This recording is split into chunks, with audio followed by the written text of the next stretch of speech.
Good morning. Hey, Mr. Rosenthal. Good morning. Good morning, Mr. Rosenthal. Good. How's your break? Excellent. It was very busy. Yeah. Grading this way was a nightmare. Oh gosh. But I'll explain that when everybody's on. Okay. Yeah. We're gonna have to change some stuff up. Is it hard to read the answers? Just the way that I have to. Well, for a nice chunk of students, they were submitting them as revisions. But I'll talk about that in a second. Others, I have to look up 6 to 8 different documents, and it takes time for each one to load just to see your work for something, So 10 times as long to grade a single test, if submitted that way. So I just can't, it just took all my spring break to try to grade everybody's stuff, including my geometry students. And I can't get everybody their feedback quickly the way I would like to if it's done that way. So, but I'll tell everybody as soon as they join us. You guys can work on the warm up. I purposely hid the bottom for you because you don't know if it's going to cross or not. Maybe you could find out. But go ahead and look at the problem. Hopefully everybody can see it. What lesson is this? You tell me. I don't know. I think we finished. Put up your notes. I think it's 9. I think No, it's 9. Is this 9.5 or 9.4? Check your notes. It's 9.4. Where did we leave off in your notes? We left off on the 1/2, -2, -1/2, 2. I don't. What is that? 1/2. I think it was. Oh yeah, it was the check. It was the chess thing. It was the chess. Yeah. Those were the warm-ups for 9.4. Oh. But if you're the type of person that doesn't care what the lesson is, then it doesn't matter. But if you're the type of person that wants to know what lesson we're on, I'm gonna have you keep track of that. So yeah, because if you're labeling it in your notes because you want to keep track of that, then you should know what lesson we're on because you can go back to the last thing you did and see what that was. Yeah, I didn't put like a note for like 9.5 starting, so this is 9.4 still. Yeah, I mean it's 9.4. I just checked. Yeah. But you guys, listen. You can print these out. I suggest that you do print these out so that you have them with you during the lesson. So you're not relying on seeing what's here. You can see it on your own paper. Or at least having it up on a screen. Mr. Rosenthal? Mm-hmm. What does direct variation mean again? Well, I'm not ready to talk about that yet because we haven't started. I want everybody to hear. Okay. But you can look that up right now or look at the lesson. I'm going to go back actually a slide. So if you have access to the lesson, go up a slide. It'll define it for you.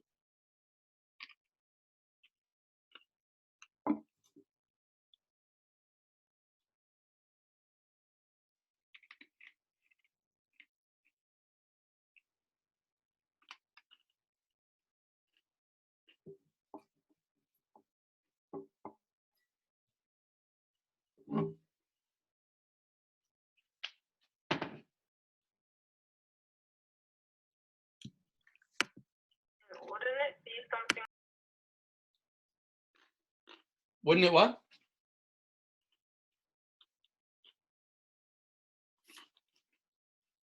A little hint, you might want to see where it touches a corner.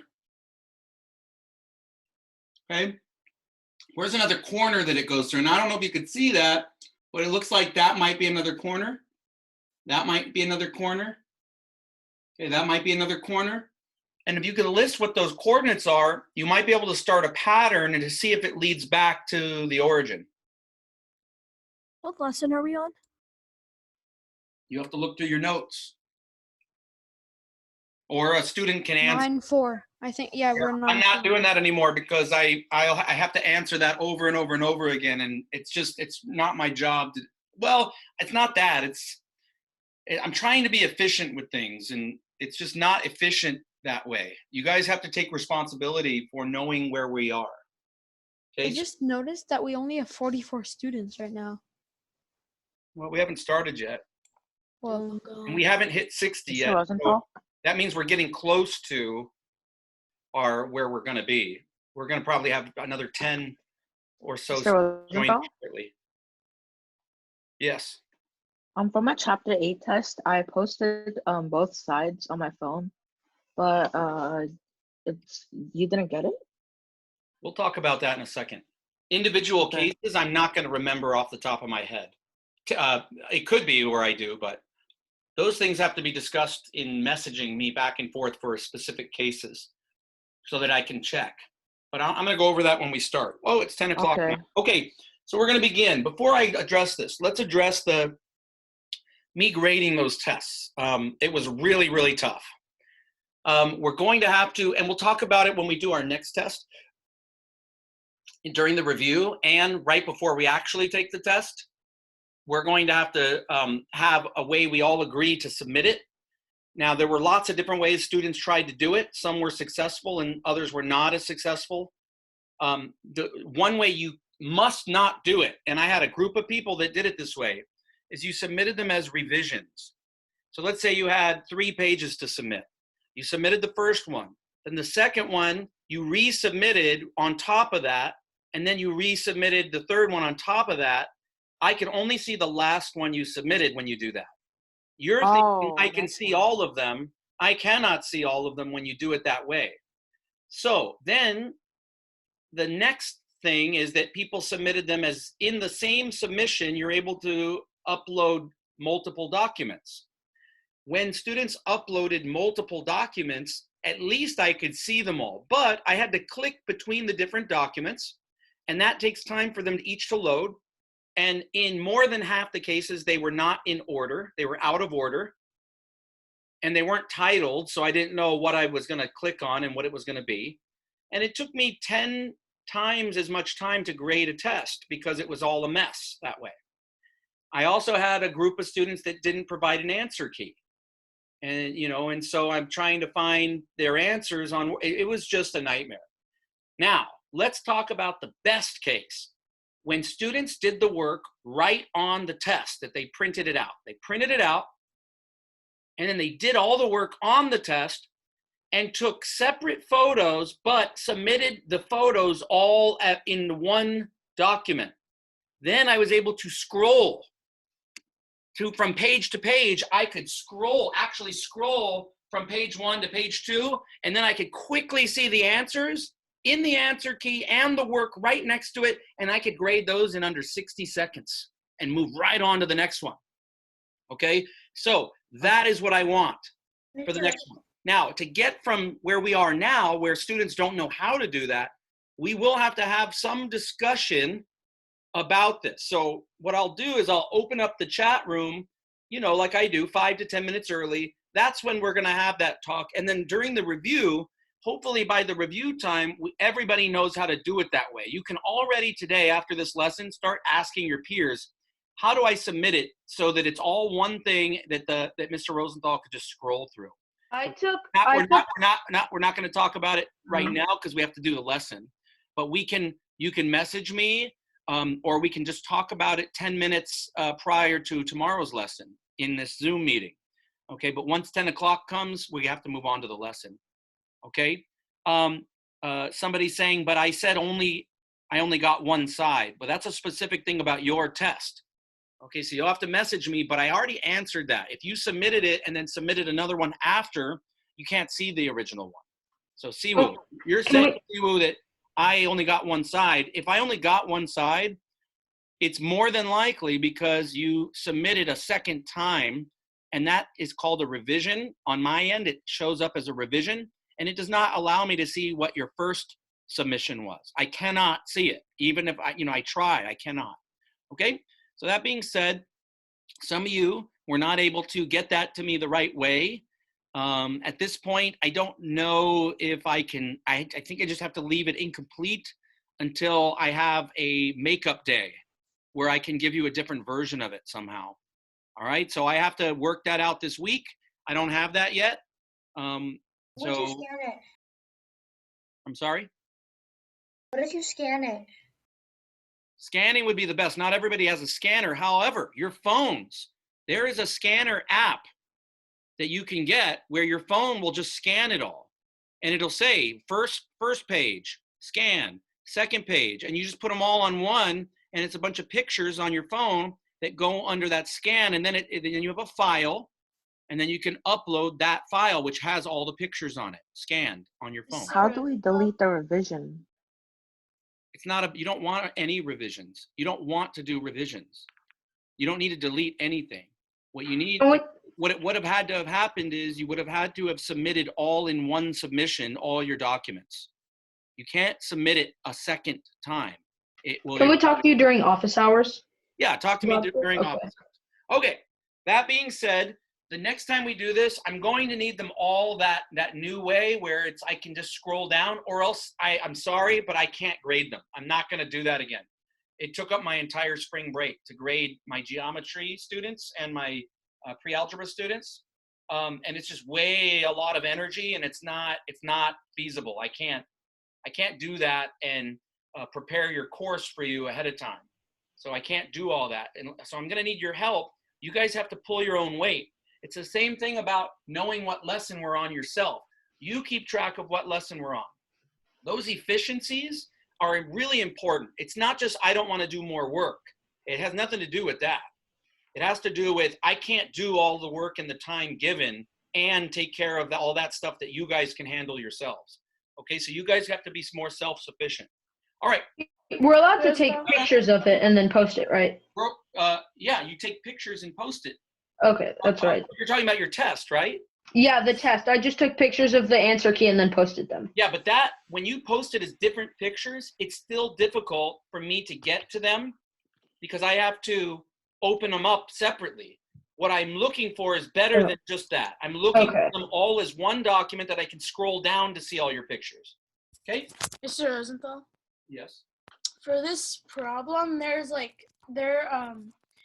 just by looking at the relationship between the cost and weight of the trail mix, you can just find out if it's a direct variation, like just using common sense. Okay. Mr. Rosenthal. Yes. Yes. Somebody just said Mr. Rosenthal. Oh, Andrew said there's an app called Cam Scanner that scans documents. Yes, that's what we use. Also, like Tiny Scanner. You can use it in notes. Right. So you guys can share that with each other. But right now we're going to get to the lesson. Okay. So I'm looking for places where this line goes through corners. So I see at 2, 7.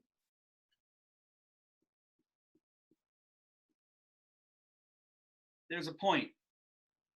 And then I'm going to look for another place where it goes through a corner. Here is it looks like it's at 3:10.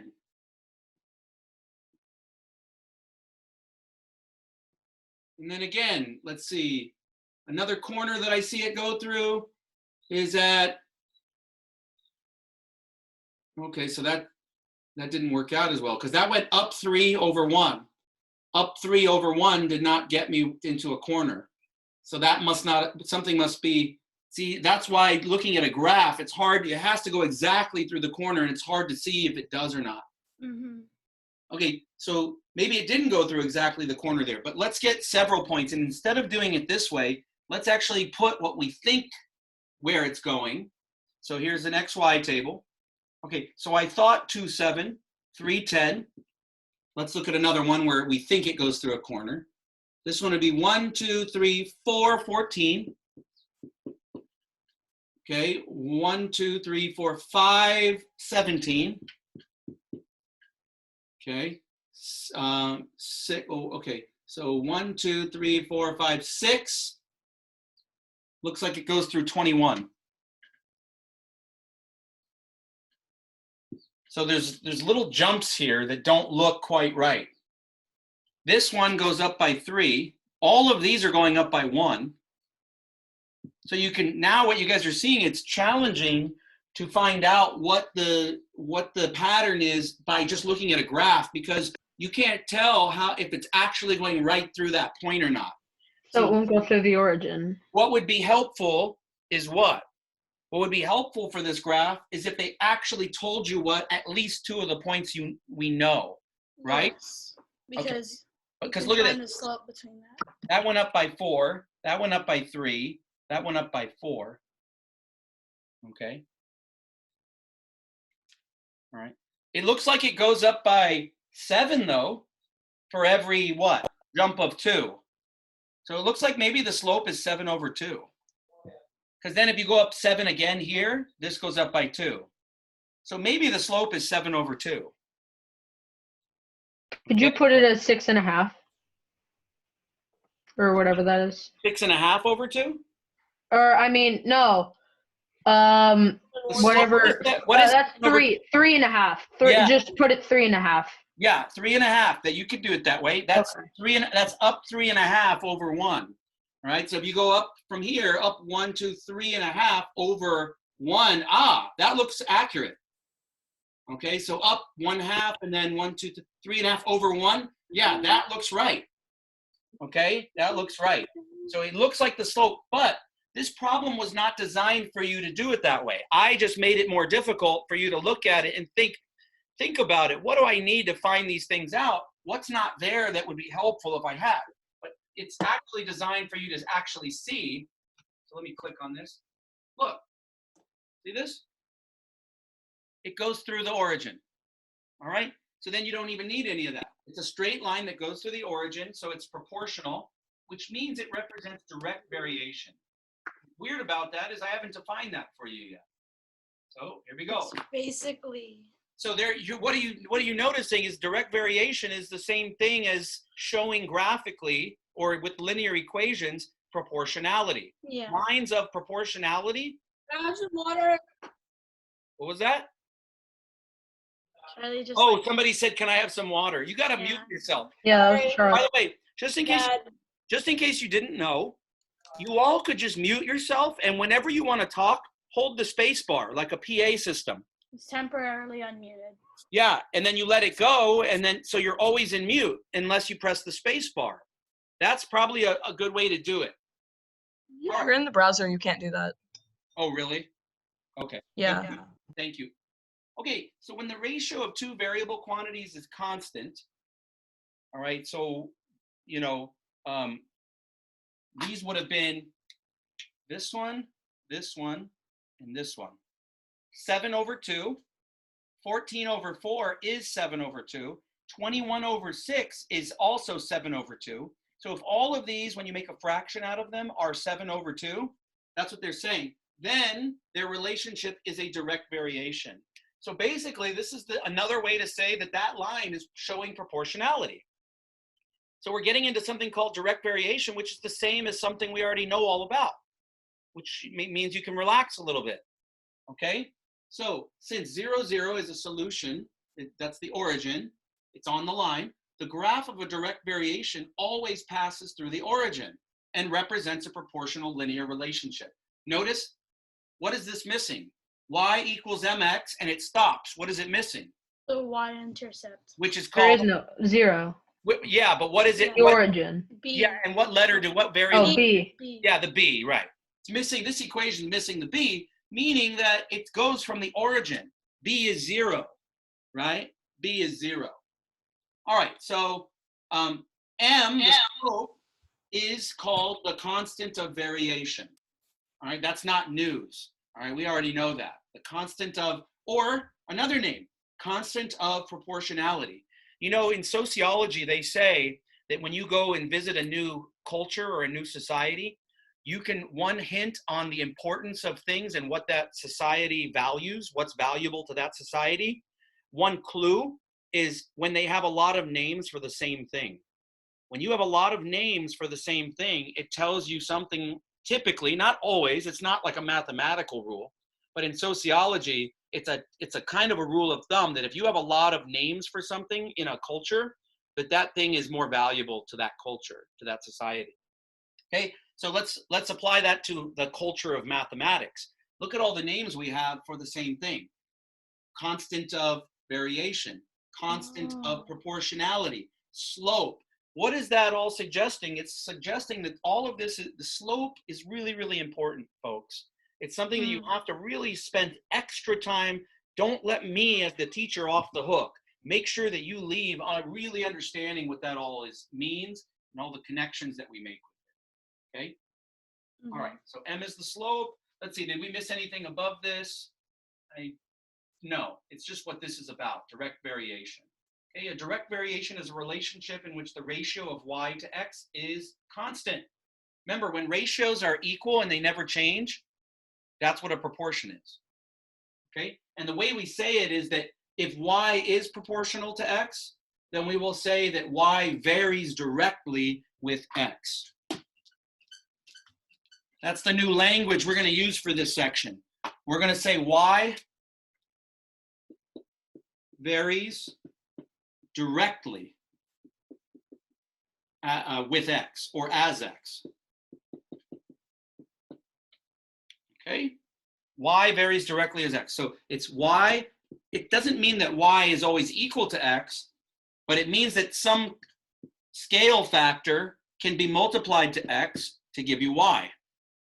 So whatever x is, you multiply it by the same constant and you'll get y. And so that's where I use k, but what do they use? They use m. Same thing. That's your constant of proportionality, okay? Or constant of variation or slope. All right? So you're going to see me in this section use k. All right? All right. Let's move along. Any questions? Let me know. There is, okay. Again, that app, one of the apps is called Cam Scanner. I suggest everybody get that. Okay, we did this one. Okay, next one. The equation y equals 40x. And I'll put that under what we already have. Represents the distance y in miles an ostrich can travel in X hours. Okay, so what would 40 mean? Right, is there a constant of variation? 40 Okay. is the constant. What does it represent in this situation? The velocity. Aha, velocity, I love it. You didn't even say speed, you used a vector. What's the difference between speed and velocity? Velocity has direction. Yes, which makes it a what? A vector. It makes it a vector, exactly. Okay, so 40 miles per hour in a certain direction is what this is talking about. That 40 being there tells you the ostrich is moving 40 miles an hour. So if I put X is 1 hour, and you multiply 1 hour times 40 miles per hour, let's see what happens when you do that. Everybody look over here. Miles per hour times 1 hour. Well, the number part is 40 times 1 is 40. But what happens with the hours? They Cross cancel out. And what are you left with? A distance. for distance of So 40. y is equal to a distance. When you multiply a rate times a time, you get a distance. So here's another one. Look at this. Is that also a direct variation equation? Yes. Yeah. Yeah, and that's what we use in physics and in Algebra 1 to do distance, speed, rate, and time problems, right? You have one train traveling towards another train, and they're 1,200 feet apart, you know. They're on different tracks. They're not going to hit each other. When will be the moment when the front of one and the front of the other pass? At what time are they going to pass each other? And they're both moving towards each other. What about when they're moving away? When will they be 5 miles apart from each other? You're going to use One this. of them. You would have to use. You have to find out for time. You have to solve for time. Yeah, there's all sorts of ways I can do. What if they're going in the same direction and one has a head start and the one behind it is going slightly faster? How far away from the starting station, if they both started from the same station but at different times, where is one going to finally catch up to the other, right? So, or one that had the head start is actually gaining on the other, but they're both going the same direction. when will the one that had the head start and is going faster, when will it open up a lead of 5 miles? You know, all of that, those types of physics problems can be done with this direct variation equation. Distance is equal to rate times time. Because when you do miles per hour times hours, hours cancel and they give you distance. All right? So miles by itself is distance. Hour by itself is time. Miles over hour, which is the constant of variation, that is a rate. That is a speed or a velocity. Miles per hour. Miles per hour. And the reason these cancel out and leave you with miles, distance. And that's why, like, when you're you can graph it. You can graph distance equals rate times time because From the origin too. yes. Yes. Because if no time has passed, then you haven't traveled like any length. Yeah, you Because would stay where you are. It would be 0, 0, so it would go through Okay. the order. Now, what if I had that algebra problem where, what if I had an algebra problem where the train did not start at the station, it had a head start? Then it wouldn't be, there would be a y-intercept. There would be a y-intercept, exactly. And you would be able to add that to the end of your problem. Yes. Okay, good, excellent. All right, you guys are doing really, really well. Just keep it up. Let's keep moving along here. Okay, example 3. Okay, this is really outdated. I'm really sorry that the book has offered it this way, but look, this gives you points. Okay, so I don't need to go down to the bottom. Oh. I don't even need to show you if it goes through the origin or not. You can make that determination yourself. But this problem is dated because it talks about burning CDs. So does anybody not know what that means to burn a CD? I have no idea. I have no idea. It's where you Gosh, Burn a CD is to CD put into a the computer film and then you into put it. music on it. Probably right around the time you guys were being born, plus maybe an extra 5 years. The way that we got information from one computer to another, even music, was that we, after tapes, right? We had Walkmans, tape players. You could put it in a cassette player in the car. Stranger Things. They changed to DVD, or excuse me, they changed to CD. So then cars started to be made where you can put a disc in them, right? And then at that point, technology said, well, I can buy music, and then I can take CDs that I bought from a store, I can put them on a computer, all right, and I can get all that information onto my computer, put a blank disc in something called a CD burner. And they didn't even have them inside the computer. You had to buy a separate device that was a CD burner. You'd put a blank disc in, and then you would plug that into your computer, and it would write the data onto the CD. Okay? And then they kept going further, and now, we don't do it with CDs anymore. So an older flash drive. Yeah, but it was done by a disc. So My that's, dad used to burn music on CDs for me all the time. yeah, and then Yeah. because people's cars were able to play CDs, people burned them. They had CD holders that they sold so that you could put like a bunch of CDs in. And Yeah, it was great Yeah. because on a cassette tape, you could only have so many songs on a cassette tape. You were limited to like 12 songs, 15 songs. And then with the CD, all of a sudden you could have 30 songs, right? And That was a lot of more like and now data. it's unlimited. Now you have unlimited, right? So you can Oh, the good old days before Spotify. I have 300 songs on my play. yeah. So I mean, that's how that went. So, iPhone, you can have so many songs. all right, you guys, here we go. So you can see how this was dated. But anyway, that's a CD burner. You're basically making a CD that was blank and you're putting data on. So the time it takes to burn amounts of information on a CD varies directly with the amount of information. And that kind of makes sense that if it's going to burn at a constant rate onto the disk, data onto the disk at a constant rate, which we now know it doesn't, right? When you guys download or upload something, the speed is spiking or dropping all the time, right? If anybody who knows that, all right? But there is some Yep. sort of average that you get, all right? There's some sort of average. So you could think about this problem that way, where there's an average rate at which the information is getting burned onto the CD. Write and solve an equation to find how long it will take to fill a 700 megabyte CD. Okay, so let me just show you. This is time on the vertical axis, which is weird. We really don't do that often, but you should be able to handle it. The amount of information is on the x-axis. It usually is switched around. All right, so beware of that. The x-axis is megabytes up to 700, right? Well, they're not giving you numbers that are reaching 700, okay? They're giving you on the x-axis 2.5, 3.5, Oh. unless that's in, yeah, that's in megabytes. You have to find the constant. Yeah, you're gonna have to find out what it is when you input 700. They're inputting 2.5 and getting 10 what? What's the 10? 10 what? 10 megabytes. seconds. 10 10 seconds. Seconds. 10 time is the y, so seconds. It takes 10 seconds to download 2.5. Usually it would be the other way. Yeah, usually it would. Okay, so you guys go ahead and take a minute to see if you can figure that out. Go.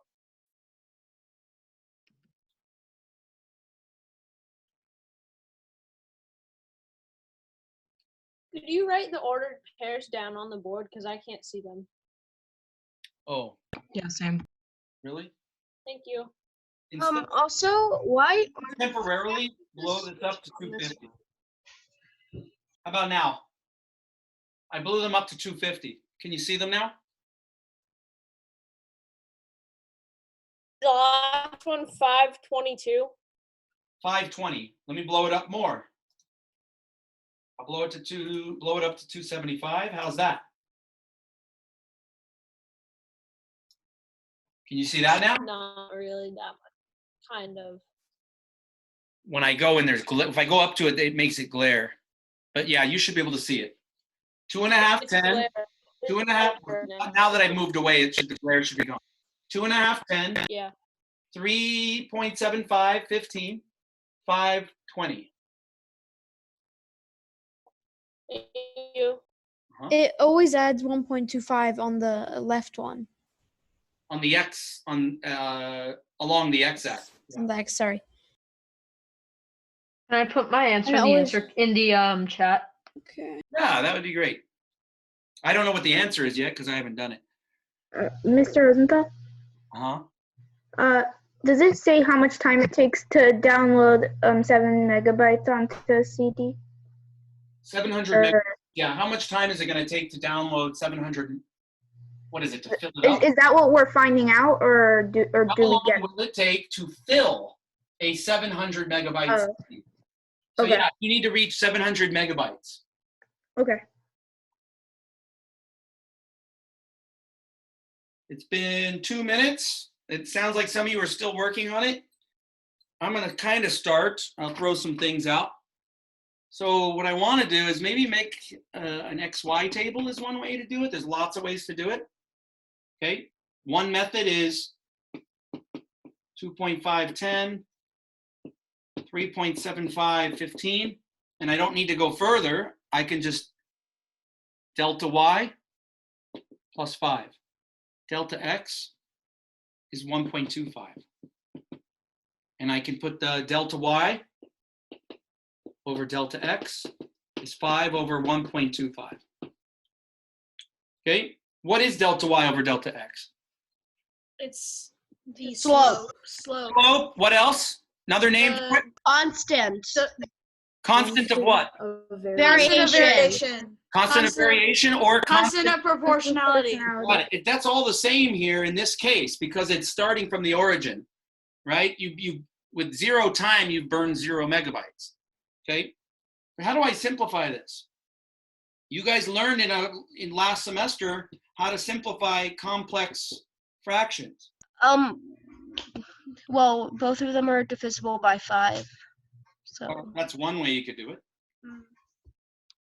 Okay, so divide them both by 5 and you get 1 over 0.25. Okay, still complex. And you can multiply it by 4. 100 over 100. It's 4. It's 4. 1 times 100 is 100. What I was gonna we say. Or no, now because it's 1/4. Yeah, it's 4. It's 4. You can also do Now I was thinking like this. You divide the numerator by the denominator. I was thinking this is 1 1/4, so 5 over 1 1/4, which is Kind of can tell.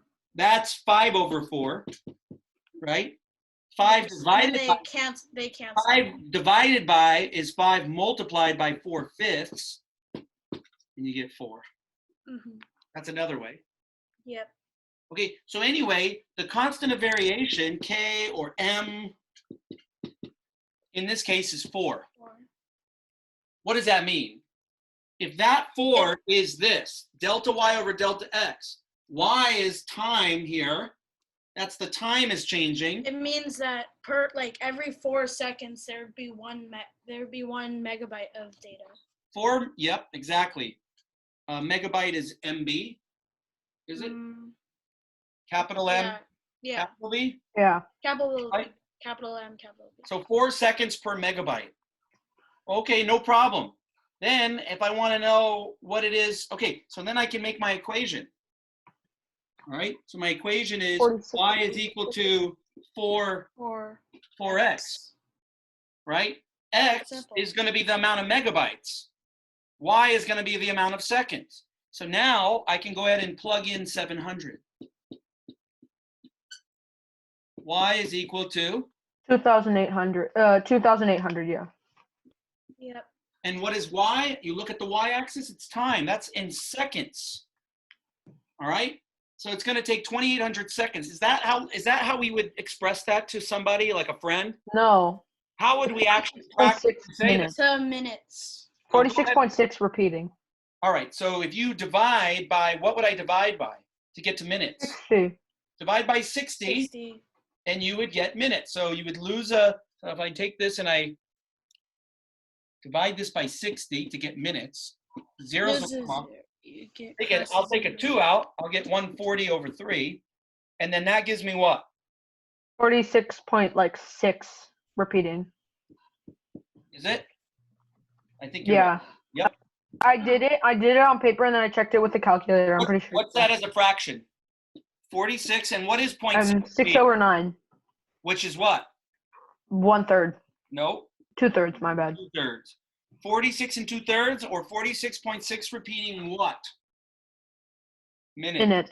Minutes. All right. Now that wouldn't be, I wouldn't say that to a friend either. I would say about just over 45 minutes, right?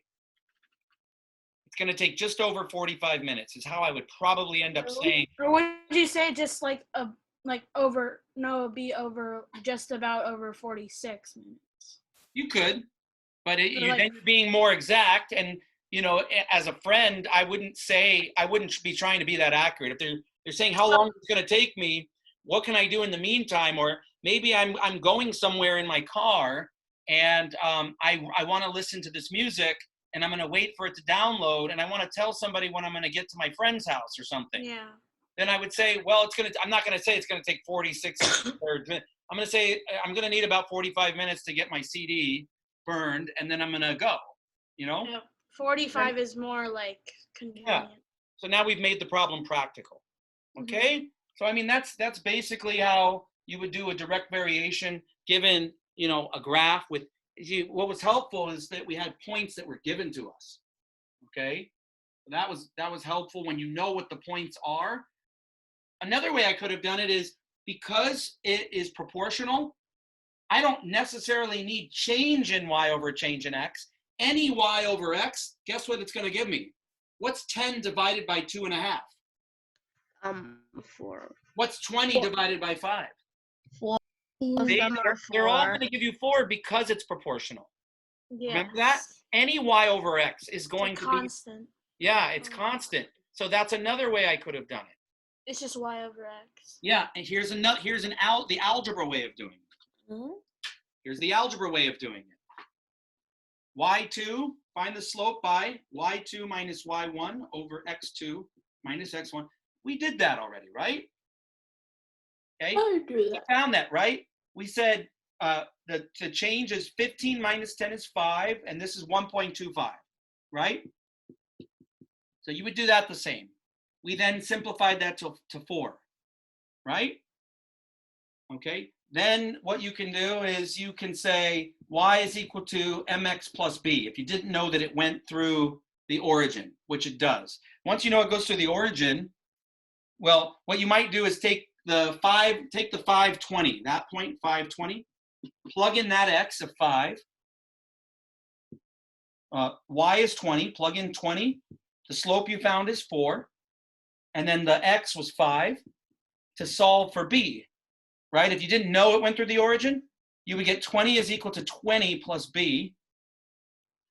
No. And then you would subtract 20 on both sides. And b would be 0. And then you would know it went through the origin. Okay, that's maybe an algebra way to look at it. All right, and then that's it. I mean, any other questions about this problem?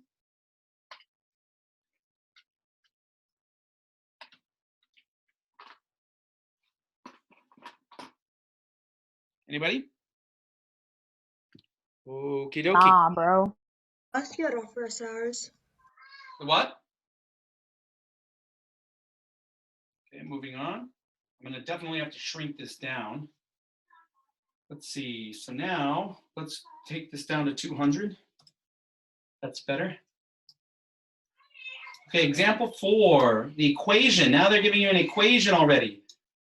They're telling you the equation is y equals 1.5 times x. Represents the relationship between the number of heartbeats on the y-axis and time in seconds, x for a dog. So the x-axis is time in seconds. Okay, and I could show it to you. Time in seconds, number of heartbeats per second. Okay, so it's heart rate is what we're talking about. All right, so what's the 1.5? What does that mean? What would 1.5 mean? 1.5 beats per second. Per second, right, exactly. The graph shows the heartbeats for a cat. Okay, so the equation is for the dog. The graph is for the cat. Okay, which animal has a faster heart rate? Go ahead and try that problem. So now this is for the dog. I'll put that and I'll blow this one up. This graph is for the cat. So now you don't need the question. We're just comparing the two heart rates. So let me get this one to 275. Okay, this is the cat's heart rate. And since it's coming from the origin, you can take your shortcut and be done right away.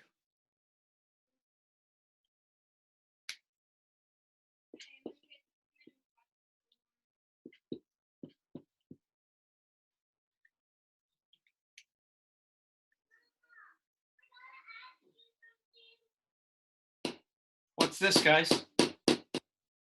Can we type our answer in the chat? It's X2. What's x2? I don't want it to be the same as that one. It's just Two second x. There Y2 are equals Different one. 2x. I'm just saying this is different than that one. This What's on y is happening? different than that one. What's happening? It's Y2. If there are equals multiple 2x x's, two. then it's like that's a different x. It's showing that it's not the same as the first one Yes. because there's more than It's a one different x on value. the line. Okay, we got it. But what did I leave blank here? The Slope. The slope. The slope. The slope. What is the slope in the context of the problem? What will it represent? the The amount of number of heartbeats heartbeats per second For who? for the for cat. the cat. The cat. What will it be? It would be Two. It would be 2 heartbeats per 1 second. Because this goes to the origin, all of the y divided by x's are going to be the same. 8 divided by 4, 6 divided by 3, 4 divided by 2, 2 divided by, they're all 2. That's what this is. So whose heart beats faster, the dog or the cat? Cat. Cat. Yeah, the cat has the faster rate, the heart rate. It's Okay, more heartbeats per 2 second. beats per second, 1.5 beats per second. Any questions about that? So now you're comparing equations with graphs and you guys are able to answer the question. All right, so it's a good, strong connection that we're building here. Any questions? Okay, going to the last slide is going to be the homework slide. Okay. Page 408, 1 through 13, all. Okay. Mr. Ethel, Uh-huh. for the cat, it's 2x. What is the other 2? Like below that. That's a second X. It's not the same as the first X, but in green. Subtext. It's saying that that X here is not the same as that X there. Oh, okay. Yeah. Is this due Friday? Yeah, let's do that. I don't want you guys to procrastinate. You really should be turning it in today. I'm going to have to go back. Whoever didn't do that last homework assignment before we went off on break. It's probably me. It's not one person. It's several students didn't turn it in. So let's see. Oh, courses. I'm going to add this homework assignment right now. Homework. How do you think we're gonna Add assignment. Here we go. So I have, you guys are getting a little bit of a brain break right now. how do you think we're gonna get all those people in there? Like the rest that aren't joining. We're not. You guys I've should been, try to reach out to them. I've been reaching out to everybody. I've been reaching out to like the same people, and then they're not joining. Yeah, there's nothing, we can't make them, and they can catch a lot of those are doing the lesson later on YouTube. Yeah. Okay. The thing is, it's like they're available. It's not, you know, during these times, they're not wanting us to push people that are not in a position, and yet there are people that are in a position where they can and they're choosing not to. And I mean, it's a problem. We can't do anything about it, right? They're letting people, you know, do it. So, all right, so that's done. That's done. So let me get back to this, and we're going to go on to the next lesson. To lesson 9.5? You tell me. Yes. And what we could do is we could look at a quiz. We don't necessarily have to grade it, but we can go over a quiz. I can let you guys practice on a quiz, like for 30 minutes for the first half of class. Do a quiz next time, like tomorrow. Not grade it, but we'll grade it all together just for your own feedback to see how you would have done if we. So maybe we'll do that tomorrow. Okay, let's look at this problem. I'm going to see if I can get this up to 700. How will we access the quiz? Will it just be in the meeting, or will there be like a... It would be in a Zoom folder. Like the Zoom test? What? Like the Zoom tests? Right. Oh. Okay. Yes, Jasper. So, like after the grades are like, after you would grade them, there would it count as like a grade? No. It's just for pure feedback. Oh, okay. See how just to see if you're on par with where the book thinks that you should understand, the publishers. Okay, so here's this form up here. Write an equation of variation to describe these situations. In a stream, let's just do A. Let's just do one at a time. Everybody's going to work on just A.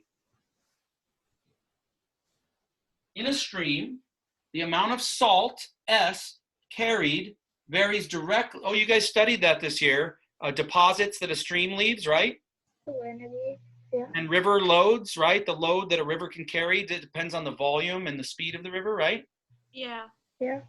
So this is a earth science link. In a stream, the amount of salt carried, S, that's going to be your variable, varies directly as the sixth power of the speed, V, capital V, of the stream. So they're using V for velocity. So how would you write that? S varies. Salt carried varies. How would I write that? How would I write an equation?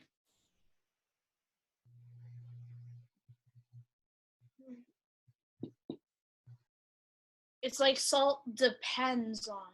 So Yeah. it's salt Equals equals- V to the 6. Yes, salt Yes. depends on V to the 6th, but it's not necessarily equal to V to the 6th. What am I missing? The X. You The okay? Y, the intercept. Would it be? Okay, so if you think I'm missing the X, and some said I'm missing the intercept over Hold here, on. Wait. and those are both wrong. That is listen, here's Wait. my table. Watch it. Here's my XY table, right? Instead of Y, I don't have a Y, I have S. S. Instead of X, I have Oh, their values. 6. No, V to the 6th is the X. Yeah. So then what am I missing? A slope. And I don't have, if this is variation, if this is variation, I don't have, my y-intercept is 0. Just be, So I just need a slope. And for K. variation, yeah, I'm going to use K. There it is. There's my equation. So that when I say that something is proportional or it varies directly as, this is what it looks like. And this could have exponents. K be 1. What? Would K be 1? No, I don't think so. In real life, you mean? Yeah. No, probably not. There's probably some constant that you would have to multiply by. Like in this problem, it would be 1 though, right? No, What would it be? we don't know. Oh. Yeah. There's no numbers given. We don't know. If they gave me some data, some coordinates, then I would know. I could give you one. How about this? The area of a circle varies directly as what? it would be pi. The area of a circle. Area of a circle. There would be pi times the radius. It doesn't vary as pi varies because pi does not. Is a constant. Pi is a constant. Pi is the K. Yeah. It would be pi times, it would be the radius squared, which Yes, is, the area of a circle varies directly. What does it mean to vary? To change. It Yes. changes directly as the square of the square of radius the changes. Because right? that is a variable that you can change. Yes. So you there. can't change pi, you can't change pi because it's a constant. Yes. So take a look at this. What is the constant? The constant is pi. So we could have said this. We could have said K. Oliver, you following that? You don't know here, K is not 1. Looks just like this. We happen to know what the constant happens to be here. It happens to be pi. You don't know what the constant is unless you Google it. You might be able to Google that. This might be something that you can just Google. What is the constant of variation for load that a stream can carry based on the speed? And it's not the speed, it's the speed to the 6th power, the 6th power of the speed of the river. So Mr. Rosenthal, like in these types of equations, it's still like y equals kx, but you're giving like in like the salt one, the amount of salt is y, and the speed to the 6th power is x. Check this out. Let's go. There could be like 2 units of salt. Wait a second. One second. Let's take this 3 columns here. If the radius of a circle is 1, 2, 3, 4, 5, what's the square of each one of these? 1 squared. What's 2 squared, everybody? 4. 3 squared? 9. 4 squared? 16. 16? 5 squared? 25. 25. Okay. The area of the circle with the radius of 1 would be pi times r squared. Pi times this? 3.14. 1 pi, 4 pi, 9 pi, 16 pi, 25 pi. These are the areas of the circles with these radius. Go ahead and make a fraction of this. 1 pi over 1. Let me angle this down a little bit. 4 pi over 2. Are they proportional? No. 9 pi over 3. Are these all equal? No. Yeah. Wait. No. They're not equal to each other. Yeah. No, they're not. This one is just 1 No. pi. This one is 2 pi. This one is 3 pi. So if you were to say, is the area of a circle proportional? You guys need to mute yourselves. If I were to ask you if the area of a circle is proportional to the radius or directly varies as the radius, it doesn't, because when you do a fraction of area to radius, it changes. But now what I want you to do instead is do a fraction of area to radius squared. 1 pi over 1, 4 pi over 4, 9 pi over 9. See what's happening? 16 pi over 16. Yeah. They all give you 1 pi. Yeah. So it is proportional when you do the radius squared. When you do the square of the radius. Yes. And that's what's going on here. Okay? So that was important for you to see that. Okay? All right? So getting back to let me give you another problem. Okay, B. The square of the pitch of a vibrating string. You know that creates pitch, right? That's how a piano works, or stringed instruments. The string guitar, when the string vibrates, it creates a certain pitch, and you detect that as sound.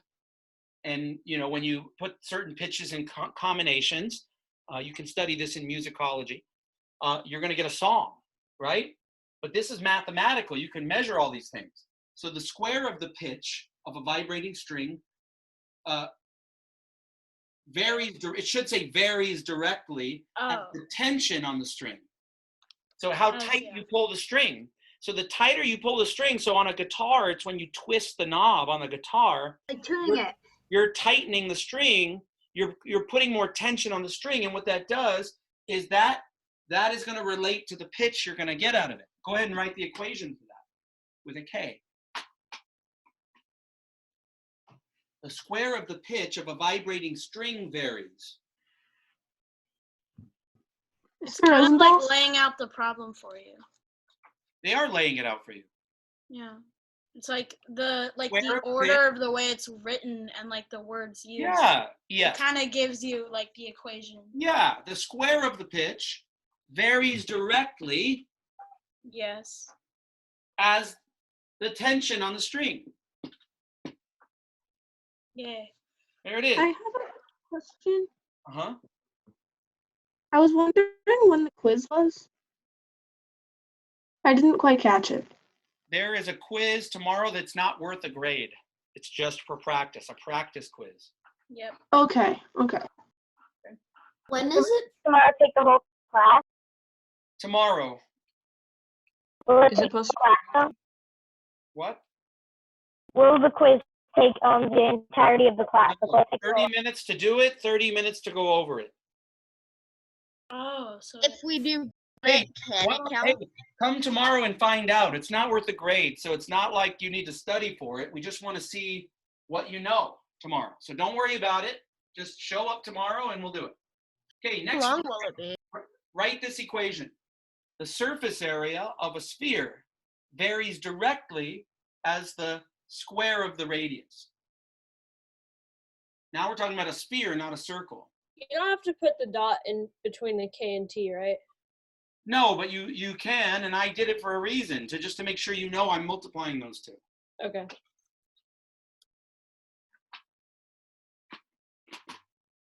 The surface area A varies directly of a sphere. And I'm going to put subtext here, so you know it's area of a sphere. Varies directly as, so, the square of the radius. Now, I happen to know what K is. Anybody here know what K is? Constant, right? Surface area of a sphere. Does anybody know what K is for the surface area of a sphere? Surface area of a sphere. Anybody know the equation? Wait, hold on. Take a baseball. Oh, the diameter? No. Take a baseball. How many people I know are this. looking I it know up this. on Google right now? I know this. Oh. If you unravel a baseball and you unravel it, And then you like you're lay gonna get it on something like this.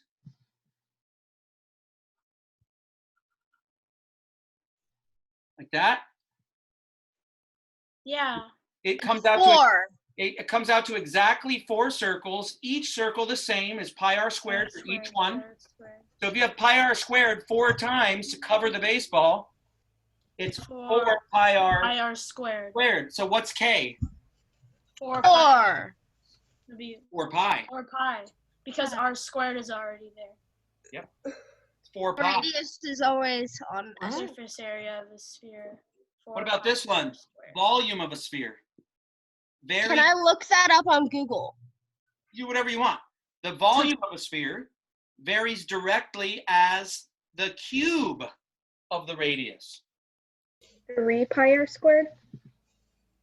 The volume. Why does that make sense that area is r squared and volume is r cubed? Because volume is 3-dimensional. Thank you. Exactly right. Wait. Why All is it that changes, hold on. All that changes is the constant here. 3/4. Oh, you're close. 4/3 pi. Oh, that was really close. Dang it. You know, I was gonna say, like, if you look it up on Google, we're not gonna be like as impressed because you just look it up. In geometry, we will talk about why this comes out to being 4 pi or 4/3 pi. It has to do with this 4 pi here. This 4 pi is that 4 pi. It's a sphere, and then the volume of Anyone wants some pie? The reason is because the sphere, right? Here's the radius of the sphere. The sphere, we could take a square. We can put like paper mache square on the outside of the sphere, and then connect each of these points to the center. And what type of object is that? The Death Star. What is this object that I just made that goes into the center of the sphere? A pyramid. It's a pyramid. pyramid. We learn in geometry that the volume of a pyramid is a third. It's the third the volume of the prism. And then that would be The volume of the 4. prism. The volume of the prism is the base area times the height of the prism. And then 4 times. Have And a then radius 4 of times. 0. Hey, hold on. So if the base area is this square and the height of the prism is the radius, right? The height of the pyramid, but the volume is a third of that. What if I wanted to cover the entire ball, the entire surface? Well, we know that 4 pi r squared does that. So the base area of the whole sphere, all of these added up, would be 4 pi r squared. That all the area times the same height, which is the radius. So just, okay, times another radius, right? And because they're all pyramids, then it's a third of that. That gives you the volume formula.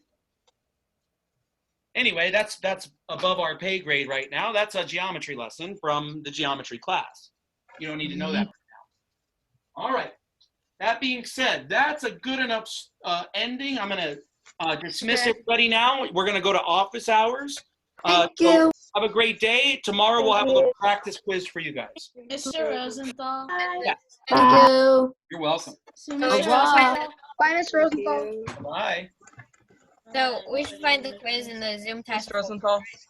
Yes, I'll tell you when we sign on. I'll put it in there when everybody's on. I'll tell you everything you need to know tomorrow. Don't worry about it. So, Mr. Rosenthal, I'm making like a, I wouldn't really say a folder, but I'm making kind of like flashcards for like algebra concepts. Like I put like the quadratic formula, like factoring it. And do you recommend anything to like add to basically like equations and methods of solving equations for algebra that I should add to? Quadratic equations? Like, well, like just like ways, like different methods to solving equations and like different concepts. But depends on the type of equation. So yeah, it's quadratic like basic equations. There's mostly quadratic. Mostly quadratic. Okay, so there's 3 methods that you should be familiar with. Mm-hmm. There's the by factoring. Yeah. There's by completing the square. Mm-hmm. When you complete the square, in an equation that is this, when you learn how to complete the square without any numbers, you end up proving the quadratic formula, which would be the third way. So you don't need to complete the square if you already know the quadratic formula. Mr. Rosenthal? Uh-huh. For the chapter 8 test, since I have like more than one revision, what should I do? You can't submit a revision. What you should be doing is downloading that scanning app, what was it called? Cam scanner? Cam scanner. And then I have to resubmit Download it? that for next time. You're going to scan all your pages onto one document, and then you'll upload one document. Once you do a revision, you can't see the first page or any other pages other than the last one you submitted. Oh, because I think I have like 4 revisions on my chapter 8. Correct. That means I cannot see it. I can only see the So- last one you submitted. But if I submit it again, isn't it going to be like the 5th revision? If you submit it again, I can only see the last one you submit. So So how you submit how the should fifth one, I can only see the 5th one. Oh, I okay. resubmitted mine. Will it be marked off or anything? At this point, I don't know, because everybody's had the test available. They've had time to chat about it, to talk about it, to send answers. So that's why we had a time frame. So it's probably just going to have to be a makeup at this point. Mr. Osno? Yeah. So I have a question about example 1 from 94. Okay. I didn't understand like how you would determine the relationship.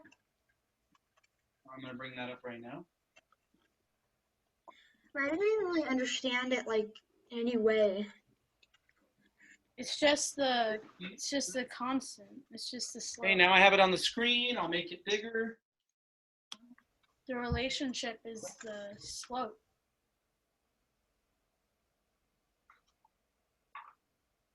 What do you notice on the graph? The y-axis is how much it costs. The x-axis is what it weighs. Yeah. And they're related. So you're being charged by how much it weighs. That'll determine the cost. Okay. So what it's asking is, determine if the relationship between the cost and the weight of the trail mix is a direct variation. Well, then you have to know what a direct variation is. Well, we said that it's the same as proportionality. What do you remember about proportionality? What are the 2 things on a graph that you would need to see happen? A constant slope. Okay, what would that look like on a graph? There's like a line. It would be a line. You see that, yes. And what else? There are no points. Oh wait, no. Second requirement. There are no points above the other point. That's if it's a function. Which it is. I don't know. It has to come from the origin. Okay. And this one does, so the answer is yes, it represents direct variation. So how do you determine if the relationship between the? So it just has to be proportional? Linear, yeah, it just has to be proportional. That's it? That's it. What was that entire thing you did then? Going deeper. But this is just what you need to know to solve it? Yep. So what would you write for the answer then? Yes, direct variation because it's linear, or like you said, has a constant slope and goes through the origin. Okay. Okay. What else? I have next one. I had a question about example 3, the CD burning. Bring that up. Right there. Okay, I got it. Mr. Rosenthal, are we allowed to turn our videos on? I'd rather not, because this is recorded and goes on YouTube later. The district doesn't want us to have videos of students. Okay. So how would you write an equation? Okay, so the first thing you want to do is find the constant of variation. They already tell you it varies directly. So if they're telling you it's direct variation, you know it goes through the origin, you know it's proportional. Take any y and divide by x, and they're all going to be equal because what is a proportion? It's when all the ratios are equal. So any y over x, take the easiest one, 20 over 5. 20 over 5. Over 5, y over x, that's 4. So now you have your slope is 4. So write your y equals mx plus b. Well, there's no b, it's 0 because it goes through the origin. So you just write y equals 4x. That's what that equation is. So you just find the coordinate highest, the highest coordinate, and you just. No. But why'd you do Any that? coordinate. Take this coordinate. What's 10 divided by 2.5? 5. Nope. How many $2.50 into $10?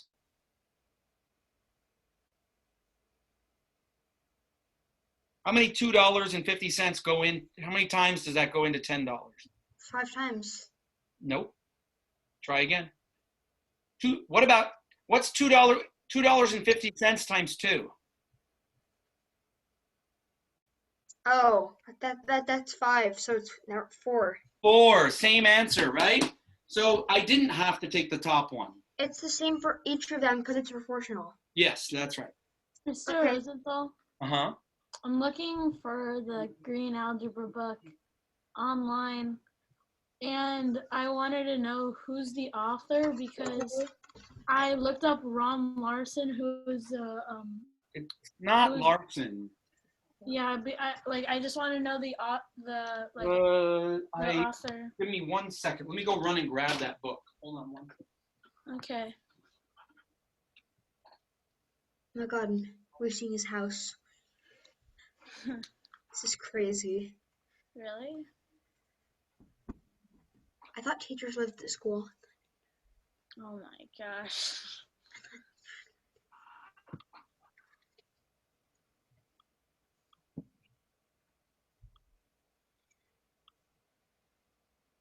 Okay, I got it. It is Pearson Education. How do you spell Prentice? It's Prentice Hall. Prentice Hall. Prentice Hall. This is the teacher's edition. Prentice Hall. Oh. Teacher's edition. Prentice Hall, Algebra 1, California edition. Okay. California. I don't know if you want the Yes. ISBN or something. Teacher's edition. If you look up the ISBN, you can find the book. I don't know if you want to take a screenshot of it. Let me do that. Of that? Of the ISBN, yeah. Command Shift 4. Yeah, I took a screenshot. Yeah, so if you have the ISBN, you can look it up. And then just type in the ISBN in Amazon. So just like after ISBN, so like 01304. Just type in the entire ISBN into Amazon or copy and paste it, or just type it in. That book will come up in Amazon. Oh, cool. Yep. 044265. Then you don't have to search or anything. You just pop that book right up. Everett, more questions? Oh, come on. Yes, actually. This is my final question for example 4. Oh wait. What animals? The heart rate? Yeah. So for the dog, they give you the equation. For the cat, they don't, but you can do the same thing we just did. So if you look up here, the dog, they give you Y equals 1.5 beats per minute or per second, 1.5 beats per second. But then for the cat, it's direct variation again. So you can take any coordinate and do y over x, and you'll get the constant. 2. Yeah, and then the cat has the higher heart rate. You got it. Oh, that was easy. I found it. Yeah. Okay, thank you. You got it. I found the book. Great. Yes. Now that probably is the teacher's edition, right? But Yes. you might want that because the teacher's edition has solutions to everything underneath. Yeah, so I can like give myself like quizzes on like the reviews. So I'm gonna ask if I can buy this. How And much- I have an Amazon gift card. How much does it cost if I can ask?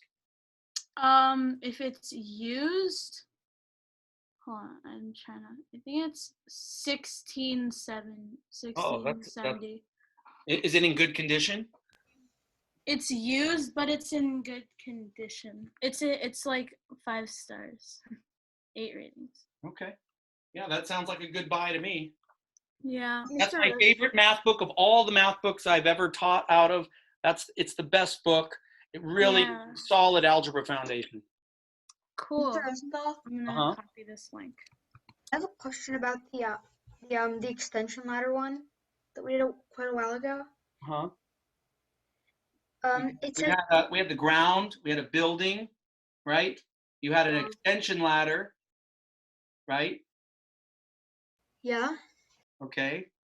This was like you couldn't go closer than 5 feet. You had to stay that direction up to that point. Minimum distance of 5 feet, or else it would be too steep. Okay. Yeah. What about it?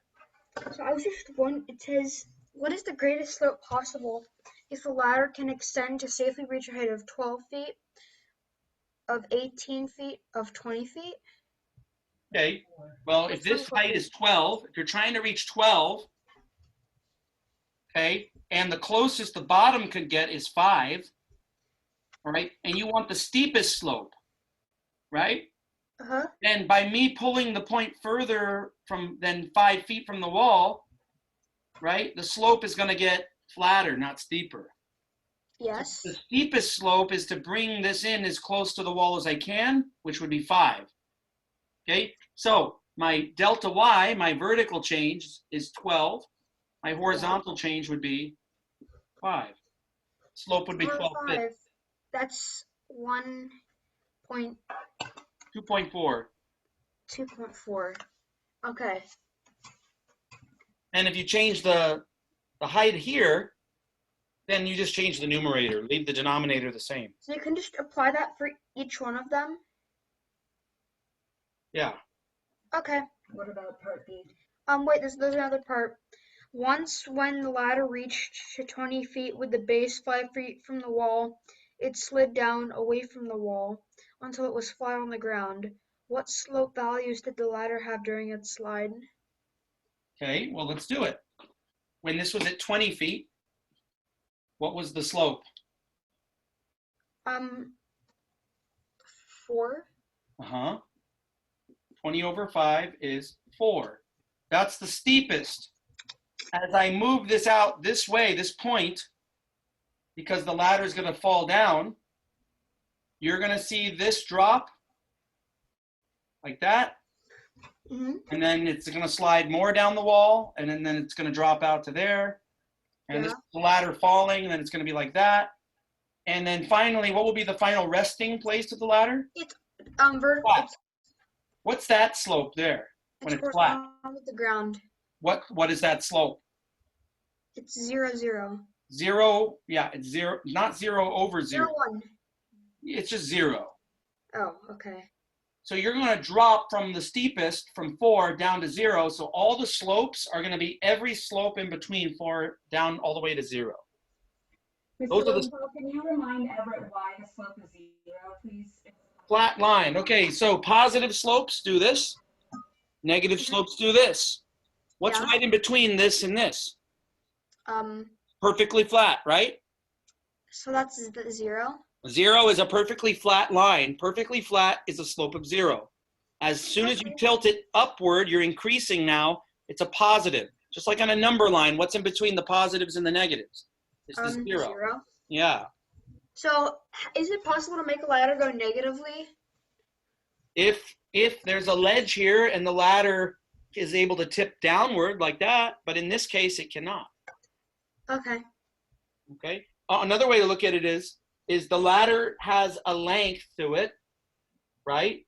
So as this 5 increases out, as far as that, wherever that is, however tall the ladder is, that distance, the denominator changes to something big.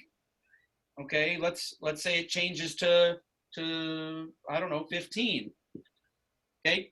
Okay. So it's 15 feet away from the wall of the building. But then what's the height? What's the rise? 0. Uh-huh. It's not, it hasn't, it's not, the ladder, once this point falls all the way down to the ground, we were measuring 20. Originally, when you told me this problem, we were measuring 12. When it falls down to the ground, that height is 0. So the slope is 0 over some number is 0. That's another reason why it's 0. Okay. Thank you, Mr. Rosenthal. Mhm.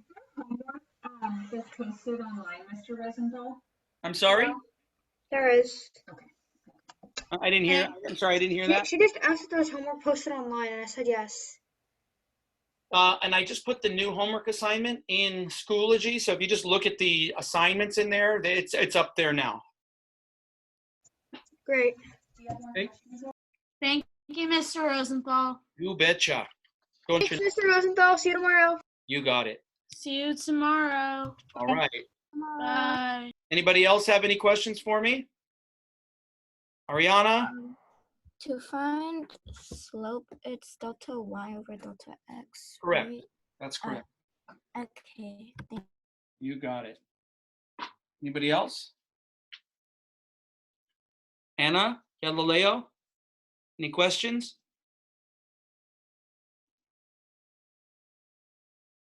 No? Thank you. You betcha. Anna, any questions? No? Are you there? Okay, I'm going to end the meeting, okay? See you tomorrow.